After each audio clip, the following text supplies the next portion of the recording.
Salam cuan! Mulai hari ini, Tante Cuan akan mendampingi kamu belajar caranya berinvestasi kripto untuk pemula. Wah, saya gaptek, Tante. Stop. Jangan merendahkan potensi diri Anda. Tante Cuan kan sudah punya anak, sudah besar-besar. Dan Tante juga sudah berkepala 4. Jadi, Tante ini sudah tidak muda lagi. Tapi Tante mau belajar, sehingga Tante bisa sekarang trading kripto.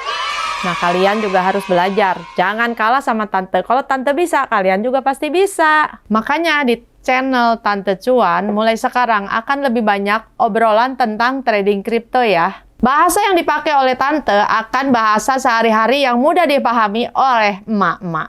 Seperti saya. Jadi, jangan mau kalah ya sama yang muda. Tante bisa, kamu juga pasti bisa. Kenapa sih Tante mau ngobrolin soal kripto? Yang pertama, karena ada cuannya. Selebihnya karena ada banyak pertimbangan yang positif untuk usia Tante saat ini di bidang investasi. Sebelum kita jauh ngomongin soal kripto, buat kalian yang belum paham tentang kripto, Tante bahas dulu seperti apa kripto itu. Dan sekalian menjawab banyak pertanyaan yang Tante dapat dari hasil riset Tante.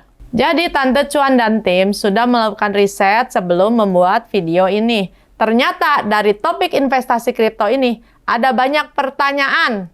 Antara lain, apa itu kripto? Apa itu koin? Apa kripto itu Ponzi? Apa kripto itu MLM? Apa itu kripto haram? Tante Cuan akan menjawab satu persatu pertanyaan Anda di video-video berikut ini. Jangan lupa untuk subscribe, like, dan komen jika ada pertanyaan. Oke?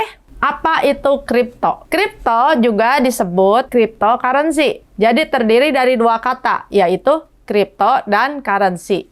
Kripto berasal dari bahasa Yunani, asal kata kriptos, yang artinya disembunyikan atau rahasia. Currency artinya mata uang. Simpelnya, cryptocurrency adalah mata uang digital. Maksudnya di sini disimpan di internet, di mana tidak ada yang menjadi perantara saat transaksi. Dengan kata lain, tidak dikelola oleh bank, pengelolanya adalah Anda sendiri, penggunanya sendiri. Kalau di bank, setiap nasabah ada nomor rekening. Kalau di kripto bagaimana dong? Setiap orang yang mempunyai mata uang kripto sama mempunyai rekening, seperti di bank. Tapi nomor rekeningnya ini disebut public key, dan ada passwordnya. Untuk passwordnya disebut stream key.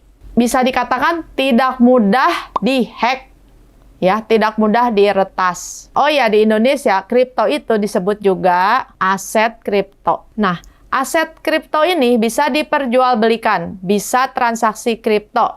Inilah yang dikenal dengan investasi kripto. Memang di Indonesia aset kripto seperti Bitcoin belum bisa menjadi alat pembayaran. Namun aset kripto diperbolehkan sebagai instrumen investasi, sebagai komoditi dan bisa diperdagangkan di bursa berjangka. Saat ini aset kripto diperbolehkan sebagai instrumen investasi, sebagai komoditi yang bisa diperdagangkan di bursa berjangka. Apa artinya? Aset kripto dapat disimpan, dimiliki, dijual, dan dibeli layaknya investasi. Tan, ada yang bilang kripto itu penipuan. Gimana tuh? Beberapa waktu yang lalu ada kejadian orang-orang merugi sekian juta, bahkan sampai ratusan juta karena investasi kripto. Wah, itu investasi bodong dong. Tunggu dulu. Tante mau jelaskan lagi ya. Oknum menggunakan kripto sebagai istilah yang sedang gaung saat itu dan yang tertipu karena minimnya informasi dan pengetahuan tentang investasi kripto. Nah, karena mereka menggoda dengan cuan. Makanya kalau investasi dengar kata-kata cuan terus kamu ilmunya kurang, ya begitu bisa kejadian. Karena minimnya informasi, karena tidak pernah belajar. Soalnya siapa sih yang nggak mau cuan? Tante juga ada pengalaman seperti ini, tergoda oleh kata cuan. Waduh, cuannya gede banget. Cuan yang tidak masuk akal. Pokoknya kalau ada sesuatu yang terlalu cuan, yang tidak masuk akal, kalian harus berhati-hati, kalian harus selidiki dulu sebelum ikut berinvestasi. Biasanya orang bilang, ini minim resiko, cuan cepat. tanpa pikir panjang, tanpa cari tahu informasi dari sana-sini, main invest. Ya, pokoknya Tante hilang uang lumayan banyak ya. Ya, lumayan lah bisa buat beli mobil baru sebetulnya. Sayang banget, nyesek. Karena merasa tertipu dan merasa bodoh, makanya Tante sekarang belajar supaya tidak terulang lagi kejadian seperti itu. Tante ingin sharing pengalaman agar kalian lebih waspada dan tidak mengulangi kesalahan yang sama. Dengan menonton video ini dari awal sampai habis tanpa skip-skip, berarti Anda juga sudah belajar dengan Tante mulai dari dasar. Cara trading kripto untuk pemula. Kalian sudah melakukan langkah yang tepat, mau belajar dari dasar.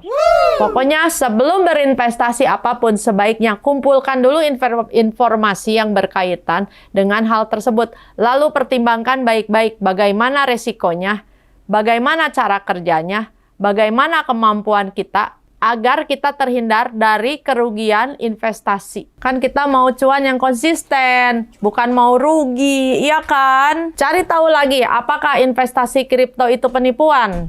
Pokoknya harus cari tahu dulu, apa itu kripto, bagaimana sistemnya, bagaimana cara ngasilin uangnya, dan bagaimana cara menghasilkan cuannya. Makanya harus masuk akal sesuai dengan sistemnya. Pokoknya kita harus cari tahu sistem kripto ini. Kripto kan sistem mata uang yang dapat diperjualbelikan dengan sistem cryptocurrency, di mana sistem ini adalah lebih aman dan tidak mudah dihack. Pergerakan harganya cukup menjanjikan cuan, di mana beberapa tahun yang lalu banyak orang yang cuan tiba-tiba menjadi kaya mendadak. Salah satu aset kripto yaitu ETH, Ethereum, di tahun 2019 bulan Desember. Harganya satu ETH itu hanya US $129. Dan pada bulan November 2021, melambung satu ETH menjadi $4.600. Luar biasa. Wow. Berapa kali lipat tuh naiknya ya? Kok bisa gitu ya, Tan? Kayak dolar sama emas. Jadi harga kripto itu tergantung pada keseimbangan penawaran dan permintaan. Jadi bergantung dengan hukum pasar. Ketika kriptonya makin viral, berarti lebih banyak permintaan di pasar. Makanya harganya bisa naik, melambung. Begitu juga sebaliknya. Nah, yang bikin beda ini, kripto ini ada pihak ketiga. Ya, sebagai perantara saat bertransaksi. Kripto disimpan di dompet digital, e-wallet. Yang mempengaruhi kenaikan harga atau anjloknya harga kripto ada banyak hal.